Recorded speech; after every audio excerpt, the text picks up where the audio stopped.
नमस्कार दोस्तों, Byju's exam prep IAS Hindi में आप सभी का स्वागत है। आज हम आपके सामने 29 अप्रैल 2022 के समाचार विश्लेषण प्रस्तुत कर रहे हैं, जिसमें द हिंदू समाचार पत्र से संबंधित प्रमुख आलेख और संपादकीय के आधार पर उनकी हम विस्तृत चर्चा करेंगे और उसी के आधार पर मुख्य परीक्षा के संबंधित अभ्यास प्रश्नों की उत्तर संरचना की भी हम चर्चा करेंगे। आज के समाचार विश्लेषण को प्रारंभ करने से पहले आपके लिए दो महत्वपूर्ण सूचनाएं हैं। Byju's exam prep IAS Hindi के द्वारा टारगेट प्रीलिम्स 2022 का आयोजन किया जा रहा है, जिसमें प्रमुख रूप से बीते वर्ष में अलग अलग समसामयिक घटनाओं के आधार पर अलग अलग विषयवार हम प्रश्नोत्तर चर्चा को आगे बढ़ा रहे हैं। इसी कड़ी में भारतीय राजव्यवस्था के चौथे भाग का संचालन 30 अप्रैल को किया जाएगा प्रातः 10 बजे से। इसे आप Byju's exam prep IAS Hindi के यूट्यूब चैनल पर देख सकते हैं। इसमें भाग लेने के लिए Byju's exam prep IAS Hindi YouTube channel को सब्सक्राइब करें और इस निःशुल्क क्रैश कोर्स में भाग लेकर आगामी प्रारंभिक परीक्षा में अपनी सफलता को सुनिश्चित करें। आप सभी अभ्यर्थियों के लिए दूसरी महत्वपूर्ण सूचना यह है कि Byju's exam prep IAS Hindi के द्वारा राष्ट्रीय छात्रवृत्ति परीक्षा आयोजित की जा रही है, जिसमें भाग लेकर आप 90% तक छात्रवृत्ति प्राप्त कर सकते हैं और हमारे सिविल सेवा परीक्षा के कार्यक्रम में भाग ले सकते हैं। इसके लिए आपको हमारी राष्ट्रीय छात्रवृत्ति परीक्षा में भाग लेना होगा, जिसका आयोजन 1 मई 2022 को सुबह 11 बजे किया जा रहा है। यह 2 घंटे की सामान्य अध्ययन की ऑनलाइन परीक्षा होगी। आप ध्यान रखें, इसमें भाग लेने के लिए आपको रजिस्ट्रेशन निःशुल्क रूप में करना है और रजिस्ट्रेशन करने की जो अंतिम तारीख है वह 30 अप्रैल है और शाम के 6 बजे तक। तब तक आपको अपना रजिस्ट्रेशन पूर्ण करा लेना है। रजिस्ट्रेशन के संबंध में लिंक वीडियो के डिस्क्रिप्शन बॉक्स में दिया गया है। आप वहां से अपना रजिस्ट्रेशन कराकर इस राष्ट्रीय छात्रवृत्ति परीक्षा में भाग लें और अधिकतम छात्रवृत्ति प्राप्त करके सिविल सेवा परीक्षा की तैयारी में बायजूस एग्जाम प्रेप आईएएस का सहयोग प्राप्त करें। आज के समाचार विश्लेषण के सत्र के विषय हम देख लेते हैं। हमारा पहला विषय है मृत्युदंड पर पुनर्विचार। भारत में मृत्युदंड के संदर्भ में सुप्रीम कोर्ट के द्वारा बचन सिंह का जो निर्णय है उस पर पुनर्विचार करने की एक आवश्यकता है। उसी आधार पर प्रमुख रूप से चर्चा है। दूसरा विषय निःशुल्क वस्तु या सेवा भारत का आर्थिक विकास। राज्य या केंद्र सरकार की अगर हम बात करें तो जो भी वस्तु और सेवाएं निःशुल्क रूप में लोगों को दी जा रही हैं, उससे देश के आर्थिक विकास पर किस रूप में प्रभाव पड़ सकता है, उसकी चर्चा है। तीसरा, म्यांमार में समस्या की स्थिति। प्रमुख रूप से 2021 में वहां पर जो सैन्य तख्तापलट हुआ था उसके बाद से स्थितियां अनियंत्रित हैं, उसी आधार पर हम चर्चा करेंगे। चौथा विषय रूसी गैस आपूर्ति के संदर्भ में है, जहां पर पोलैंड और बुल्गारिया को गैस की आपूर्ति रूस ने बंद कर दी है। इस विषय पर हम ये देखेंगे कि यूरोप और रूस दोनों किस तरह से गैस आपूर्ति पर काफी हद तक निर्भर करते हैं अपने अपने आर्थिक विकास के लिए। पांचवा और अंतिम विषय होगा निजी हवाई अड्डों में राजस्व की साझेदारी। प्रमुख रूप से जिन हवाई अड्डों का केंद्र सरकार निजीकरण कर रही है उनमें राज्यों के द्वारा एक तरह से राजस्व में भागीदारी मांगी जा रही है। उसी संदर्भ में प्रमुख रूप से हम चर्चा करेंगे। अंत में हमारी चर्चा के आधार पर मुख्य परीक्षा के जो संबंधित अभ्यास प्रश्न है उनकी उत्तर संरचना की हम चर्चा करेंगे। आज का पहला विषय हम देखते हैं रिविजिटिंग डेथ पेनल्टी ज्यूरिस्प्रूडेंस। यह प्रश्न संख्या 6 पर और सामान्य अध्ययन के द्वितीय प्रश्न पत्र में राज्य व्यवस्था से संबंधित है। अगर हम प्रमुख रूप से भारत में मृत्युदंड के संदर्भ में देखें तो चर्चा फिर से तेज हो गई है। इसका प्रमुख कारण यह है कि बीते 22 अप्रैल को सर्वोच्च न्यायालय की एक खंडपीठ, जिसका नेतृत्व न्यायमूर्ति यूयू ललित के द्वारा किया जा रहा था, उन्होंने इस तरह की जांच करने का एक फैसला किया है, जिसमें प्रमुख रूप से इस खंडपीठ या बेंच के द्वारा यह देखा जाएगा कि अलग अलग जो ट्रायल जज हैं उनके द्वारा नियमित रूप में और अचानक तरीके से जो गंभीर मामले हैं उनमें मृत्युदंड देने की जो स्थिति है वो तेजी से बढ़ रही है। तो उसमें प्रमुख रूप से जो प्रक्रियाएं उनका पालन हो रहा है या नहीं हो रहा है, या कितना एक तरह से यह कानूनी रूप से सही है, उनकी प्रक्रियाओं के मामले में इस बेंच के संदर्भ में प्रमुख रूप से जांच की जाएगी। वर्तमान में अगर हम मामले की बात करें तो इरफान बनाम मध्य प्रदेश राज्य का एक मामला है जहां पर मृत्युदंड की स्थिति बन रही है। सुप्रीम कोर्ट का प्रमुख रूप से मानना है कि जब हम मृत्युदंड के निर्णय की बात करते हैं तो जो व्यक्ति दोषी है उसको केंद्रित करके प्रमुख रूप से निर्णय होना चाहिए। उसका जो अपराध है उसको ही केवल नहीं देखना चाहिए, हमें जो अपराधी है उस पर भी एक तरह से ध्यान देने की आवश्यकता है। और अगर ऐसा होगा तो मृत्युदंड की जो स्थिति है वो दुर्लभ, निष्पक्ष और सैद्धांतिक रूप में रहेगी। तो ये स्थितियां बनी रहें, इसकी प्रमुख रूप से समीक्षा की जाएगी। सुप्रीम कोर्ट का मानना है कि जब हम व्यक्तिगत दृष्टिकोण की बात करते हैं तो किसी व्यक्ति के सामाजिक, आर्थिक, भावनात्मक और आनुवंशिक जो घटक हैं उनकी जांच प्रमुख रूप से की जाती है और इस आधार पर अपराध के बजाय अपराधी का जो निर्माण होता है, जिसके लिए यह कारक उत्तरदायी होते हैं, उन पर हम प्रमुख रूप से जांच करते हैं। और ऐसी स्थिति में न्यायसंगत और विवेकपूर्ण जो सजा है उसकी नीति विकसित हो पाती है। तो कोशिश हमारी ये है कि अपराधी के निर्माण की जो प्रक्रिया है उसमें जो प्रमुख रूप से कारक उत्तरदायी हैं उन पर भी हमारी जांच एक तरह से होनी चाहिए। सुप्रीम कोर्ट का प्रमुख रूप से यह मत है। अगर हम दंड प्रक्रिया संहिता की धारा 354(3) की बात करें तो वहां पर यह कहा गया है कि अगर कोई न्यायाधीश मृत्युदंड का फैसला देता है तो उसे विशेष कारण निर्दिष्ट करने होते हैं, यानी बताने होंगे कि ऐसे कौन से विशेष कारण हैं जिसमें किसी व्यक्ति को मृत्युदंड दिया जा रहा है। प्रमुख रूप से बचन सिंह बनाम पंजाब राज्य का 1980 का जो केस है उसमें संविधान की पीठ के द्वारा यह निर्णय दिया गया था कि जब भी हम मृत्युदंड की बात करते हैं तो एक मानवीय और सुधारवादी ढांचा प्रमुख रूप से अपनाया जाना चाहिए, कठोर रूप में इसका पालन नहीं होना चाहिए। इसी मामले में न्यायालय के द्वारा यह भी कहा गया कि जब हम मृत्युदंड की बात करते हैं तो दुर्लभतम जो मामला है वह मान के एक तरह से मृत्युदंड का निर्णय होना चाहिए, और यह निर्णय तभी होना चाहिए जब वैकल्पिक जो विकल्प हैं वह अंतिम रूप में हमारे पास समाप्त हो चुके हैं। यानी अगर कोई विकल्प है तो उसका एक तरह से उपयोग होना चाहिए और मृत्युदंड की सजा देने से बचना चाहिए। ऐसा बचन सिंह के निर्णय में न्यायालय के द्वारा कहा गया है। इस रूप में हम कह सकते हैं कि बचन सिंह के निर्णय में सुप्रीम कोर्ट ने स्पष्ट कहा कि अपराध की जो गंभीरता है उसकी जांच तो होनी चाहिए, साथ साथ आरोपी व्यक्ति की स्थिति क्या है। मान लीजिए मानसिक रूप में उसमें असंतुलन की स्थिति है, इस आधार पर उसको मृत्युदंड नहीं मिल सकता है। तो जो भी उसकी स्थिति है और साथ साथ उसमें सुधार करने की गुंजाइश क्या है, कितनी सीमा तक वह सुधार कर सकता है, इसका भी एक तरह से जो ट्रायल कोर्ट है उसके द्वारा निर्णय करना चाहिए।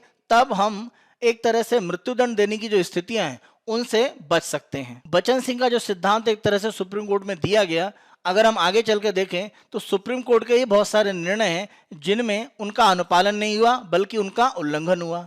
जैसे अगर हम रावजी बनाम राजस्थान राज्य का 1995 का मामला देखें, सुप्रीम कोर्ट ने कहा अपराध की प्रकृति यह एक तरह से अपराधी की जो सजा है वह तय करने का आधार है। और अभी हमने देखा कि बचन सिंह के मामले में इसके विपरीत सुप्रीम कोर्ट का निर्णय था, यानी अपने निर्णय के विपरीत ही एक तरह से सुप्रीम कोर्ट ने 1995 में जाकर निर्णय दिया है। इसी तरह से अगर हम 1983 का माछी सिंह बनाम पंजाब राज्य का मामला देखें, उसमें सुप्रीम कोर्ट ने स्पष्ट रूप से कहा कि अगर अन्य प्रकार के दंड अपर्याप्त हैं, यानी जो भी अपराध किया गया है उस अपराध के लिए जो दंड दिया जा रहा है अगर वो अपर्याप्त है तो मृत्युदंड की जो स्थिति है वो सही है, यानी मृत्युदंड को यहाँ पर सही ठहराया गया। इस आधार पर भी अगर हम देखें तो बचन सिंह के मामले में मानवतावादी उदारवाद को अपनाने की जो बात कही गई थी उसका इस मामले में भी एक तरह से सुप्रीम कोर्ट में पालन नहीं हो पाया। जैसे संतोष कुमार सतीश भूषण बरियार बनाम महाराष्ट्र राज्य 2009 और राजेश कुमार बनाम राज्य 2011, इन मामलों में भी जो निर्णय थे उसमें बचन सिंह सिद्धांत की एक तरह से अनदेखी की गई। भारत में न्यायिक प्रक्रिया का जो अनुभव है उससे स्पष्ट रूप से यह पता चलता है कि अगर न्यायालय के द्वारा जो दंडात्मक प्रावधान है उनमें कठोरता को संतुलित करने का किसी भी तरह से प्रयास होता है तो उस प्रावधान को कम करने की बजाय राज्य के जो उपकरण है वो उसका एक तरह से क्या है अति प्रयोग करते हैं या दुरुपयोग करते हैं। जैसे अगर हम राज्य के उपकरण की बात करें या राज्य के साधनों की बात करें तो पुलिस, अभियोजन या अगर हम अदालतों की भी बात करें, यानी सुप्रीम कोर्ट के द्वारा किसी मामले में संतुलित दृष्टिकोण अपनाया जा रहा है और दंडात्मक प्रावधान की कठोरता को कम करने का प्रयास हो रहा है तो राज्य के जो साधन है वो उसके विपरीत काम करते हैं।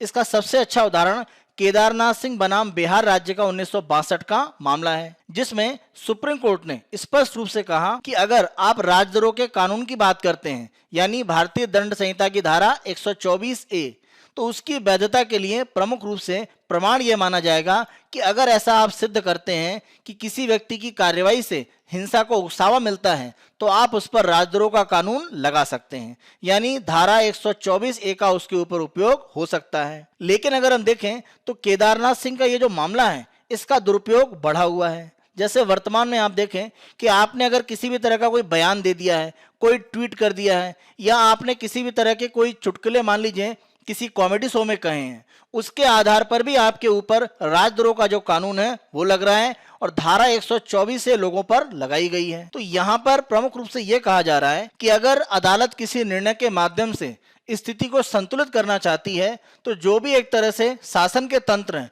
वो उसके विपरीत काम करते हैं और भारत में इस तरह की स्थिति दिख रही है। इसीलिए सुप्रीम कोर्ट के द्वारा स्वयं अब विचार किया जा रहा है कि केदारनाथ सिंह के मामले में उन्होंने जो निर्णय दिया था राजद्रोह कानून के संदर्भ में, उसकी समीक्षा करने की आवश्यकता है गंभीरता से, क्योंकि इसका जो दुरुपयोग है वो तेजी से बढ़ रहा है। इसी तरह की स्थिति अगर हम देखें तो मृत्यु दंड के मामलों में भी है। अगर सुधार की स्थिति बनती है तो उसके विपरीत जो कार्य हैं वो राज्य के तंत्रों के द्वारा किए जाते हैं। आगे की अगर हम राह देखें तो प्रमुख रूप से अब न्यायालय को यह निर्णय करने की आवश्यकता नहीं है कि बचन सिंह में जो भी सिद्धांत दिए गए थे उन सिद्धांतों को कैसे पूरा किया जाए, लेकिन प्रमुख रूप से अब न्यायालय को काम यह करना है कि बचन सिंह में जो भी निर्णय दिया गया था उस पर एक तरह से पुनर्विचार किया जाए नए सिरे से, क्योंकि उस निर्णय में संविधान के अनुच्छेद 21 के तहत प्रमुख रूप से जीवन का जो अधिकार है उसका उल्लंघन नहीं माना गया था मृत्युदंड से। तो ये जो एक तरह से बचन सिंह के मामले में निर्णय दिया गया था इस पर पुनर्विचार करने की आवश्यकता है। अगर हम विश्व में देखें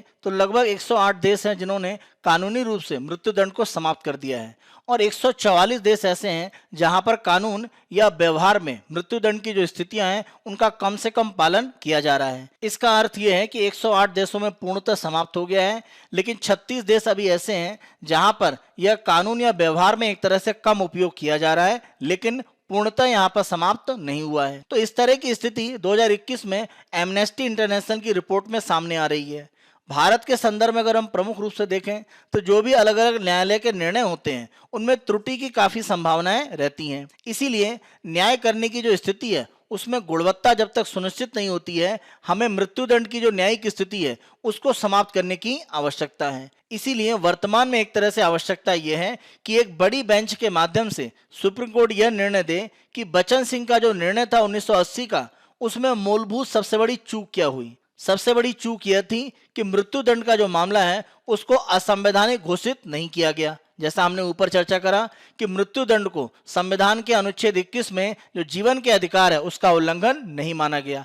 इस पर प्रमुख रूप से पुनर्विचार करने की आवश्यकता है और भारत में मृत्युदंड को असंवैधानिक स्थिति एक तरह से लाकर समाप्त करने का प्रयास होना चाहिए। आज के दूसरे आलेख को हम देखते हैं, are freebies affecting the economic growth of India. यानी भारत में निःशुल्क रूप में अलग अलग प्रकार की वस्तु और सेवाएं राज्य या केंद्र के द्वारा जो उपलब्ध कराई जा रही हैं उससे भारत में जो आर्थिक विकास है उस पर क्या नकारात्मक प्रभाव पड़ रहा है, उस पर प्रमुख रूप से इस आलेख में चर्चा की गई है। यह आलेख प्रश्न संख्या 7 पर और सामान्य अध्ययन के तृतीय प्रश्न पत्र में अर्थव्यवस्था से संबंधित है। जब हम कल्याणकारी खर्च की बात करते हैं और मान लीजिए उसे निःशुल्क में भी दिया जा रहा है तो उसका अगर उत्पादक पक्ष है तो वो अर्थव्यवस्था के लिए लाभ पहुंचाता है।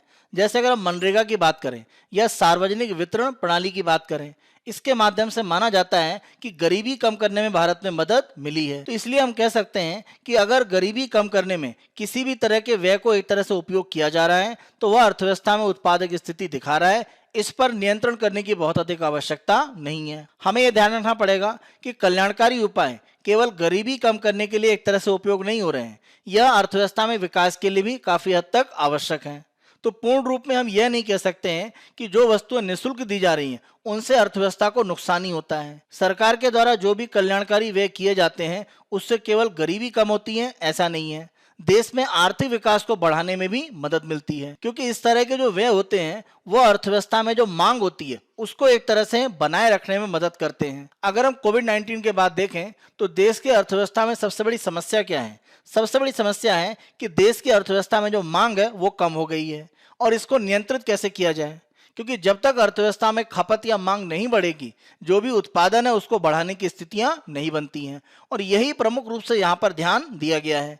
तो सरकार के द्वारा जो कल्याणकारी व्यय किए जाते हैं उससे मंदी के समय जो भी एक तरह से अर्थव्यवस्था में मांग गिर रही होती है उसको काफी हद तक रोकने में मदद मिलती है और एक निश्चित स्तर से नीचे मांग नहीं गिरती है। जैसे सरकार के द्वारा अगर मुफ्त में राशन दिया जाता है तो राशन के माध्यम से आप परिवारों की खाद्य आवश्यकताएं पूरी कर रहे हैं, तो अन्य प्रकार की जो आवश्यकताएं हैं उनके लिए वो आर्थिक साधन जुटाकर अर्थव्यवस्था में मांग को एक तरह से बढ़ाते हैं। यहाँ पर यह भी एक लाभ की स्थिति है कि सरकार के द्वारा अगर कल्याणकारी रूप में कुछ निःशुल्क व्यय किया जाता है तो उससे गरीबी हटाने के साथ साथ हम प्रमुख रूप से देखते हैं कि अर्थव्यवस्था में विकास की जो स्थितियां हैं वो भी बनती हैं। अगर हम अन्य प्रकार के उदाहरण देखें, जैसे मनरेगा पर सरकार जो व्यय करती है, प्रमुख रूप से अगर हम बात करें राष्ट्रीय खाद्य सुरक्षा एक्ट 2013, तो इस प्रकार की जो योजनाएं हैं उनमें जो भी एक तरह से सब्सिडी या सस्ता करके या निःशुल्क में राशन देने की जो स्थितियां बनती हैं वो अर्थव्यवस्था में एक तरह से आगे चलकर लाभ देती हैं, क्योंकि इसके माध्यम से जो उत्पादक क्षमता होती है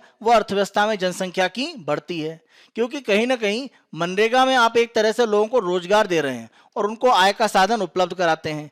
इसी के साथ साथ जब आप राशन उपलब्ध करा रहे हैं तो खाद्य आवश्यकताओं को पूरी करके आप उनके अर्थव्यवस्था में उत्पादक रूप में आगे बढ़ने की स्थिति बनाते हैं और इस आधार पर स्वस्थ और मजबूत जो कार्यबल है उसका अर्थव्यवस्था में निर्माण होता है और यह देश की अर्थव्यवस्था में विकास को आगे बढ़ाने में महत्वपूर्ण हिस्सा बनते हैं। शिक्षा और स्वास्थ्य पर जो भी व्यय है वह देश की अर्थव्यवस्था में उत्पादन की जो क्षमता है उसको सुधारता है। जैसे अगर लोगों को शिक्षित किया जाता है, उनमें कौशल दिया जाता है, तो एक तरह से अधिक कुशलता के रोजगार वो प्राप्त कर सकते हैं।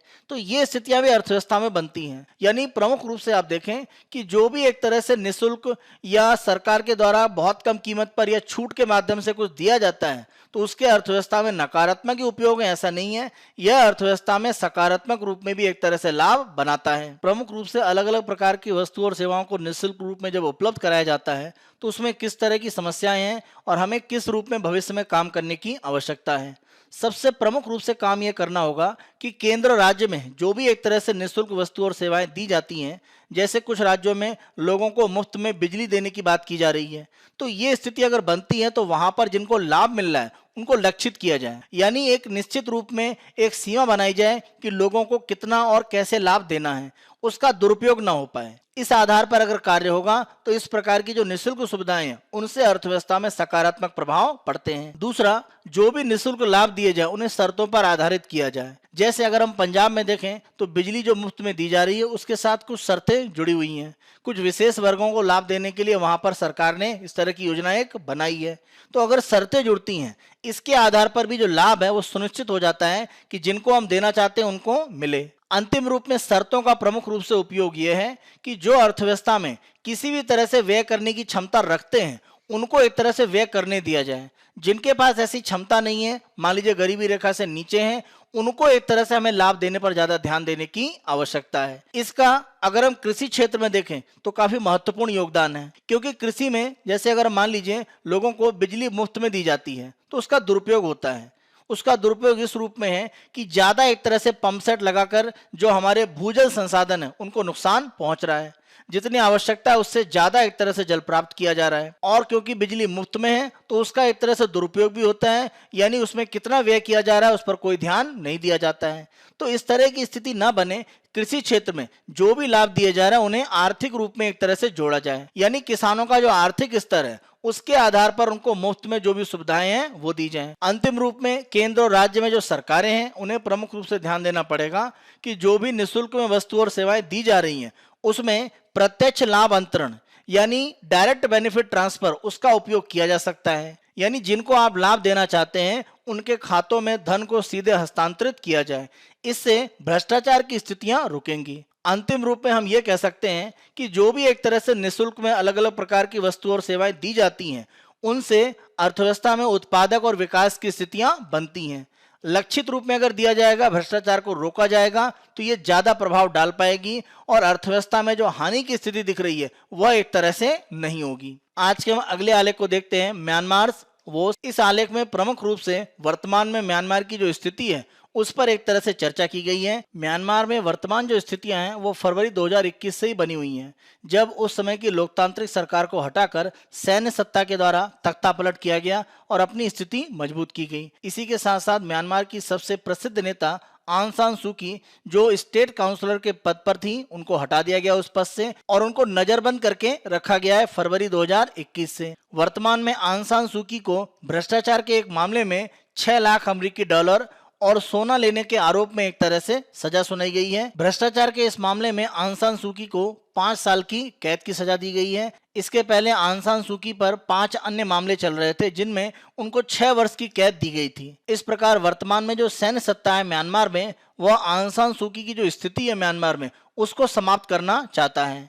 क्योंकि अगर हम पिछले 3 दशक में देखें तो आंग सान सू की म्यांमार में प्रतिरोध का प्रमुख रूप से एक तरह से कारण रही हैं और उन्होंने सैन्य सत्ता का हमेशा विरोध किया है। आंग सान सू की 1989 से 2010 के बीच में 15 साल तक अपने घर में ही नजरबंद रही हैं, लेकिन उन्होंने सैन्य सत्ता का विरोध जारी रखा। आंग सान सू की को लंबे समय तक जब नजरबंद करके रखा गया और म्यांमार में एक तरह से लोगों का विरोध भी जब बढ़ता गया, तब उस समय की जो सैन्य सत्ता है उसने अर्ध लोकतांत्रिक व्यवस्था स्थापित करने का प्रयास किया और आंग सान सू की को रिहा किया गया और नागरिकों के साथ सत्ता साझा करने की स्थितियां बनी। म्यांमार में अर्ध लोकतांत्रिक व्यवस्था एक सुधार के रूप में जरूर शुरू हुई, लेकिन अगर हम सत्ता का प्रमुख रूप से नियंत्रण देखें तो वह सैन्य सत्ता के पास बना रहा, क्योंकि राष्ट्रपति का पद हो या रक्षा मंत्रालय की जो स्थिति है वह सेना के पास आरक्षित थी। 2015 और 2020 में जो चुनाव हुए वहां पर आंग सान सू की जो पार्टी है national league for democracy NLD, उनके द्वारा भारी जन समर्थन प्राप्त किया गया और यह स्थिति सैन्य सत्ता के लिए चिंताजनक थी, क्योंकि उनको लग रहा था कि अगर आंग सान सू की ने लगातार 2020 में दूसरा चुनाव जीता है तो आगे चलकर ऐसा ना हो कि सैन्य सत्ता को जो विशेषाधिकार है वह आंग सान सू की के द्वारा समाप्त कर दिए जाएं। इसी डर से प्रमुख रूप से 2021 में फरवरी में सेना के जो प्रमुख अधिकारी हैं उनके द्वारा तख्ता पलटा गया और आंग सान सू की को नजरबंद किया गया।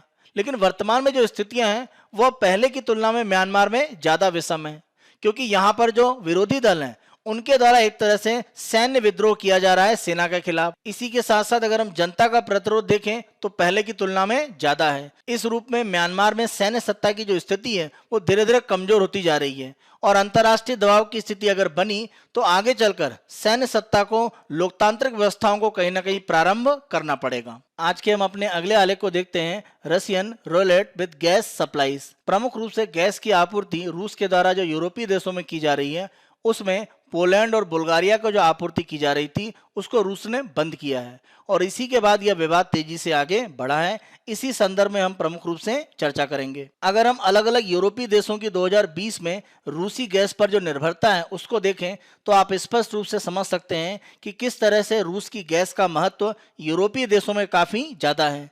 अगर हम फिनलैंड की बात करें, लगभग 94% गैस की आपूर्ति के लिए रूस पर निर्भर है। लाटविया लगभग 93%, एस्टोनिया लगभग 79% और बल्गारिया की अगर हम बात करें तो 77%। इस रूप में अगर हम देखें तो यूरोपीय संघ 2019 का जो आंकड़ा है वह रूसी गैस का लगभग 41.1% उपयोग करता है। नॉर्वे से उनके द्वारा 16.2% गैस प्राप्त की जाती है, अल्जीरिया से 7.6% और कतर से उनके द्वारा 5.2% गैस आपूर्ति प्राप्त की जाती है। इस रूप में अगर हम देखें तो यूरोप की गैस आपूर्ति में रूस का काफी महत्वपूर्ण योगदान है। वर्तमान में अगर रूस ने यह कदम उठाया है कि पोलैंड और बुल्गारिया में जो गैस की आपूर्ति है उसको बंद किया गया है, तो उसके कारण क्या हैं? पहला बड़ा कारण यह है कि पोलैंड यूक्रेन को सैन्य हार्डवेयर की आपूर्ति करने के लिए एक प्रवेश द्वार के रूप में काम कर रहा है। यूक्रेन की सेना को मदद करने के लिए यह टैंक की जो आपूर्ति है वो पोलैंड के द्वारा की जाएगी। इसी के साथ साथ रूस की सबसे बड़ी गैस आपूर्ति की जो कंपनी है गजप्रोम, उसके द्वारा जब इस कार्रवाई की घोषणा की गई, यानी पोलैंड और बुल्गारिया को गैस आपूर्ति बंद की जाएगी, इस घोषणा के कुछ घंटे पहले ही पोलैंड के द्वारा गजप्रोम, अन्य रूसी व्यवसायी या रूस में एक तरह से जो कुलीन वर्ग के लोग हैं, जो ओलिगार्च हैं, उनके ऊपर प्रमुख रूप से प्रतिबंधों की घोषणा की गई। यह भी एक तरह से बड़ा कारण माना जाता है। बुल्गारिया में अगर हम देखें तो बुल्गारिया के साथ रूस के अच्छे संबंध रहे हैं, लेकिन वहां पर एक उदार सरकार पिछले वर्ष सत्ता में आई है। उसने सत्ता में आने के बाद मॉस्को के साथ अपने जो पुराने संबंध हैं उनको कम किया है और पश्चिमी देशों के साथ संबंध को बढ़ाया है। बुल्गारिया ने पश्चिमी देशों का जो प्रतिबंध रूस पर लगा हुआ है उसका एक तरह से समर्थन किया है। इसी के साथ साथ बुल्गारिया ने काला सागर में नाटो का एक तरह से जो स्टेशन है वहां पर पश्चिमी देशों के जो लड़ाकू विमान है उनको उतरने की एक तरह से अनुमति दी है। तो यह स्थिति दिखाता है कि बुल्गारिया रूस का एक तरह से प्रबल विरोध कर रहा है इस रूस यूक्रेन विवाद में। इसी के साथ साथ अगर हम गैर नाटो हथियारों की बात करें, यानी नाटो देशों से अलग जो हथियारों का प्रमुख रूप से जो उत्पादन है उसमें अगर हम देखें तो बुल्गारिया आगे है और उसने इस प्रकार के जो हथियार हैं वह यूक्रेन की राजधानी कीव में भेजे हैं, जिससे रूसी हमले का यूक्रेन सामना कर सके। तो प्रमुख रूप से दोनों देशों ने, पोलैंड और बुल्गारिया ने, रूस का काफी विरोध किया है। इसी कारण से यह जवाबी कार्रवाई की गई है। इस कार्रवाई से क्या अन्य देशों पर प्रभाव पड़ेगा? तो प्रमुख रूप से रूस यूरोप के 23 देशों को पाइपलाइन के माध्यम से गैस की आपूर्ति करता है। यूरोपीय संघ में अगर हम देखें तो हंगरी अकेला देश है जिसने आधिकारिक तौर पर रूबल का भुगतान करके गैस आपूर्ति प्राप्त करने की बात कही है। अन्य देशों ने इसको खारिज कर दिया है। हम ध्यान रखें, जो भी एक तरह से गैस के लिए भुगतान करना है वह अगला भुगतान अब मई में किया जाएगा, दूसरे सप्ताह में। यानी तब तक आपूर्ति में किसी तरह की और कटौती होगी उसकी संभावना नहीं है, क्योंकि नया भुगतान आने में अभी काफी समय है। तो इस रूप में अभी तत्काल रूप में अन्य देशों में गैस आपूर्ति रुकेगी, इसकी संभावनाएं कम है। इसी के साथ साथ इस प्रकार की सूचनाएं भी हैं कि 4 यूरोपीय जो खरीदार हैं गैस के, उन्होंने रूबल में एक तरह से भुगतान किया है गैस प्राप्त करने के लिए। 10 यूरोपीय कंपनियां वो भी रूबल में भुगतान करने के लिए गजप्रॉम के साथ एक तरह से एक बैंक खाता खोल रही हैं, जिससे वो गजप्रॉम को गैस प्राप्ति के बदले रूबल में भुगतान कर सकें। तो अगर हम देखें तो अन्य देश एक तरह से दबाव में आकर रूस की जो स्थिति है उसमें एक तरह से कार्य कर रहे हैं। अगर आगे चलकर रूस के द्वारा यूरोप के अन्य देशों में भी गैस की आपूर्ति बंद की जाती है तो उससे एक तरह से क्या प्रभाव होगा? प्रमुख रूप से यूरोप रूसी गैस पर 40% एक तरह से निर्भरता रखता है, और यह निर्भरता अलग अलग देशों में अलग अलग है। जैसा हमने आंकड़ा देखा, जैसे फिनलैंड 94% आवश्यकताएं पूरी करता है रूसी गैस से, जबकि नीदरलैंड केवल 11%। तो यहाँ पर इसमें किसी भी तरह का संदेह नहीं होना चाहिए कि अगर आपूर्ति रूसी गैस की रुकती है तो अर्थव्यवस्था में यूरोप में मुद्रास्फीति की स्थिति बढ़ सकती है। अगर यूरोप में गैस की आपूर्ति नहीं होगी तो उसके आधार पर जो भी अलग अलग उद्योग काम करते हैं, बिजली उत्पादन होता है, उस पर प्रभाव पड़ेगा, और यह एक तरह से मूल्यों को बढ़ाकर यूरोप में मुद्रास्फीति बढ़ाएगा, और इससे आर्थिक गतिविधियों को नुकसान भी होगा। कोविड के बाद यूरोप में अर्थव्यवस्थाएं जो रिकवरी में है उस पर भी नकारात्मक प्रभाव पड़ेगा। इसी के साथ साथ अगर गैस की आपूर्ति कम होती है तो ऊर्जा में राशनिंग की एक तरह से स्थिति बन सकती है, यानी कोटा निर्धारित होगा कि अलग अलग व्यक्तियों को कितनी गैस आपूर्ति की जाएगी, जैसी आवश्यकता है उसके अनुसार।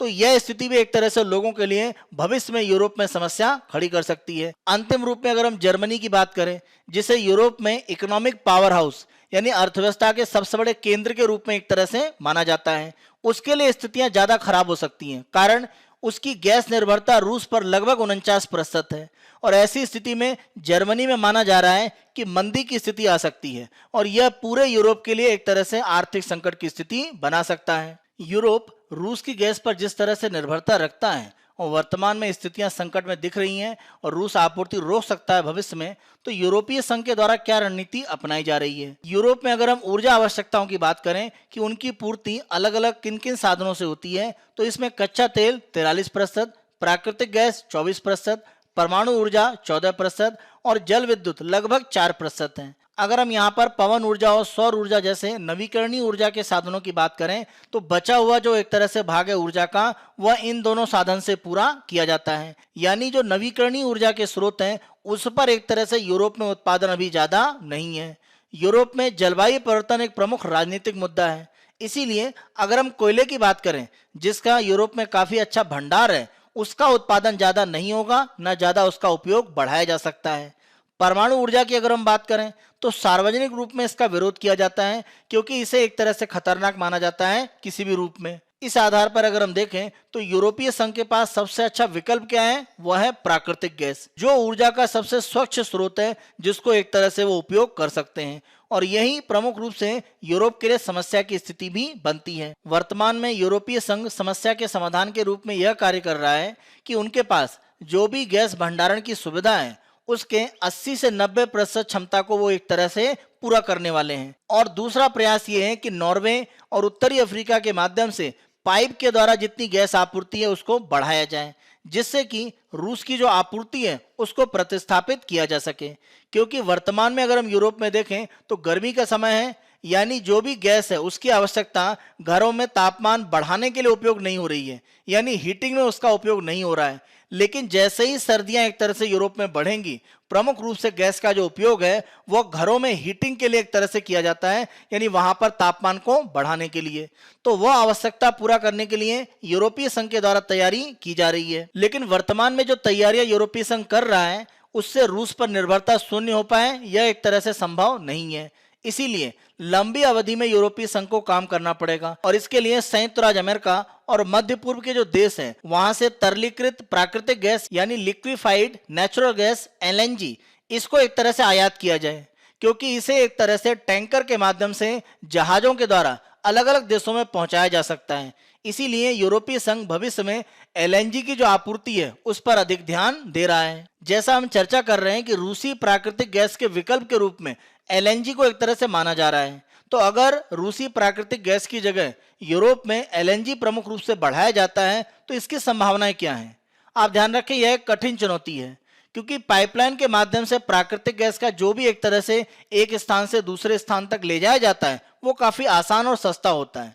टैंकर के माध्यम से एलएनजी की आपूर्ति करने में सबसे बड़ी समस्या यह है कि इसकी सुविधा के लिए और कंटेनर जहाज की जो आवश्यकता है वह पूरी करनी पड़ेगी, और सबसे बड़ा जो निवेश है वह इन जहाजों के एक तरह से रुकने और गैस को वहां पर अनलोड करने यानी एलएनजी जो टर्मिनल है वह बनाने में सबसे बड़ा निवेश होगा। इस तरह का जो भारी पूंजी निवेश है वह यूरोप में कैसे होगा और किस रूप में होगा, यह सबसे बड़ी समस्या मानी जा रही है। अगर हम मान लेते हैं कि इस भारी पूंजी निवेश के द्वारा एलएनजी टर्मिनल बना लिए जाते हैं यूरोप में, तब भी हम ध्यान रखें अगर हम संयुक्त राज्य अमेरिका से एलएनजी टैंकर के माध्यम से मंगाएंगे तो महंगा होगा, और अगर वो महंगा होगा तो प्रमुख रूप से यूरोपीय उपभोक्ताओं को ज्यादा मूल्य पर एक तरह से गैस की आपूर्ति की जाएगी, और यह वर्तमान में जो सस्ती रूसी गैस है उसका एक विकल्प होगा जिसको लोग ज्यादा स्वीकार नहीं करेंगे, क्योंकि आप ध्यान रखें घरों की हीटिंग के लिए हम महंगी गैस एक तरह से उपयोग नहीं कर सकते हैं।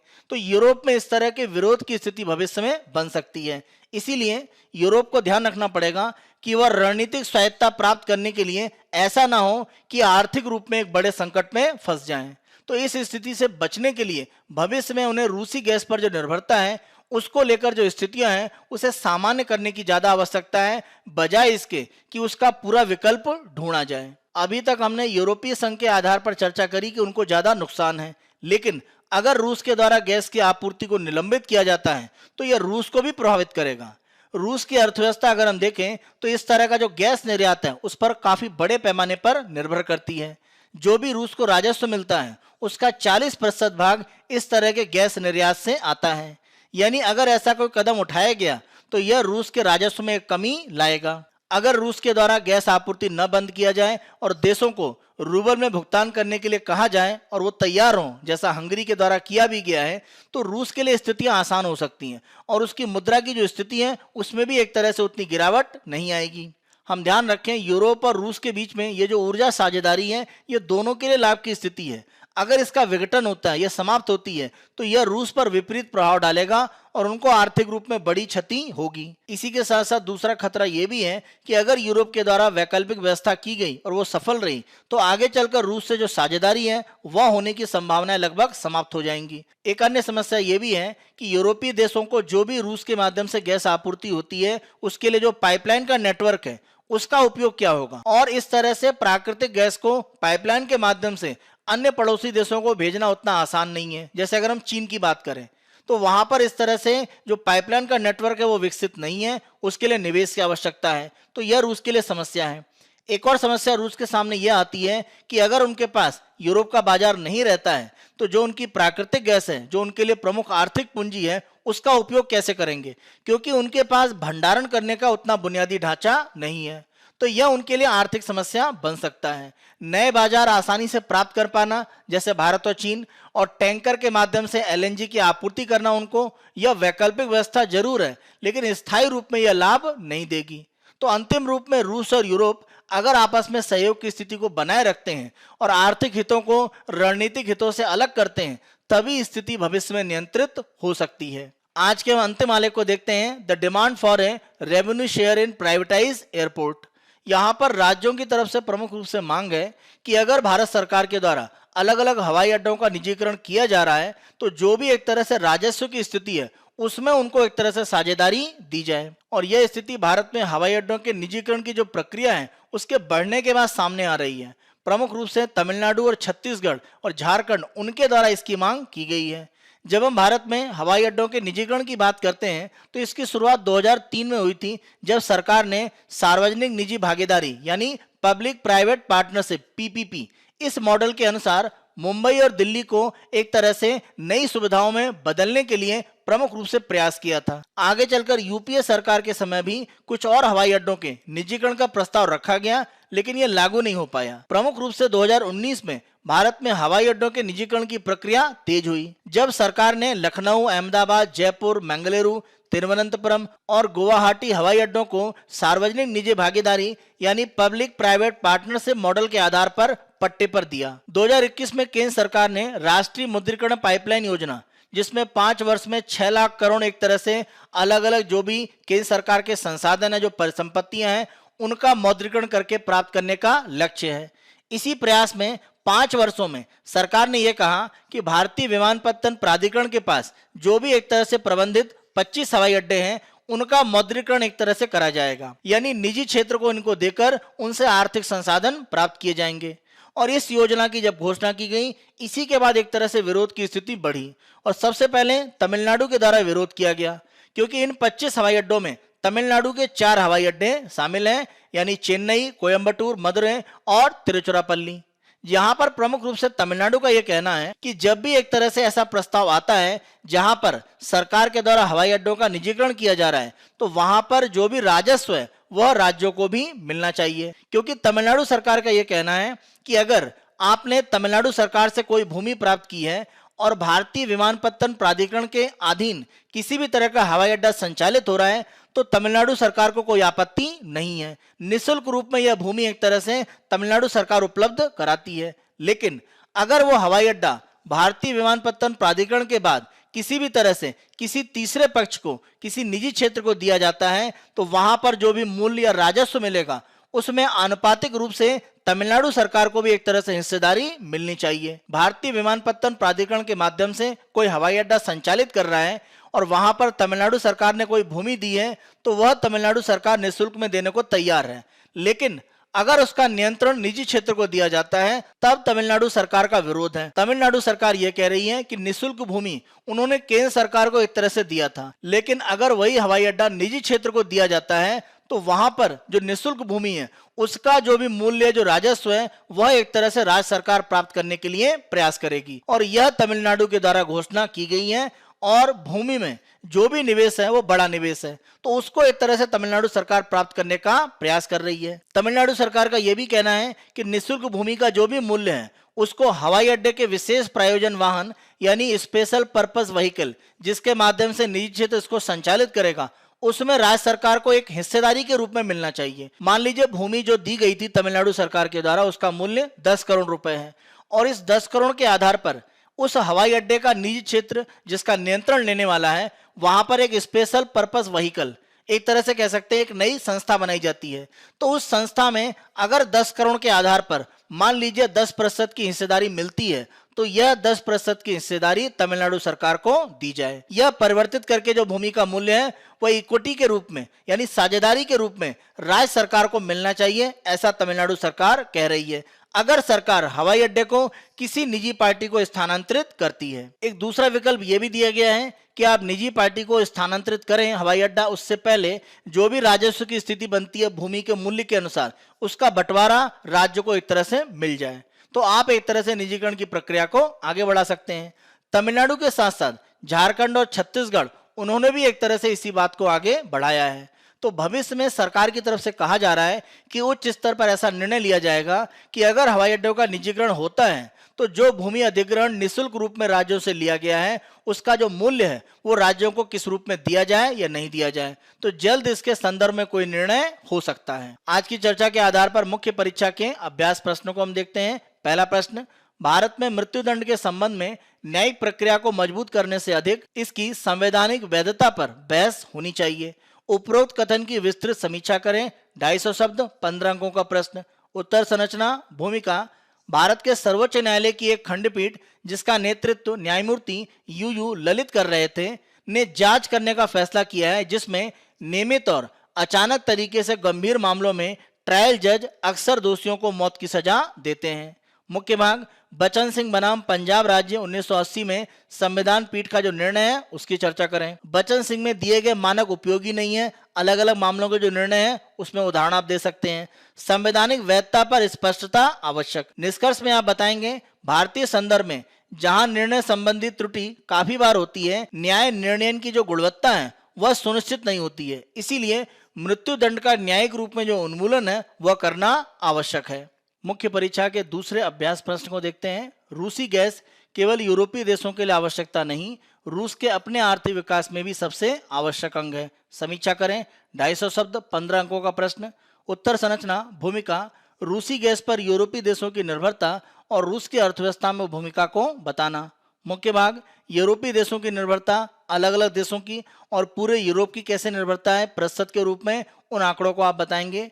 यूरोपीय देशों के पास वैकल्पिक साधन कम और महंगे हैं। रूस की आर्थिक आवश्यकता किस रूप में है वो आपको बताना है। निष्कर्ष, आर्थिक आधार पर दोनों पक्षों में समझौते से स्थिति नियंत्रित हो सकती है, क्योंकि अगर रणनीतिक आधार पर देखा जाएगा तो दोनों ही पक्षों को एक तरह से हानि की स्थिति बनती है। इसीलिए आर्थिक पक्षों के आधार पर अगर समझौते की स्थिति बनेगी तभी वर्तमान में जो संकट है उसका समाधान हो सकता है। यह हमारा 29 अप्रैल 2022 का समाचार विश्लेषण है। आने वाले दिनों में अन्य दिनों का विश्लेषण हम इसी तरह से उपलब्ध कराते रहेंगे। Byju's exam prep IAS Hindi को आप बहुत अधिक पसंद कर रहे हैं। अधिक से अधिक संख्या में लाइक, शेयर और सब्सक्राइब करना ना भूलें। धन्यवाद।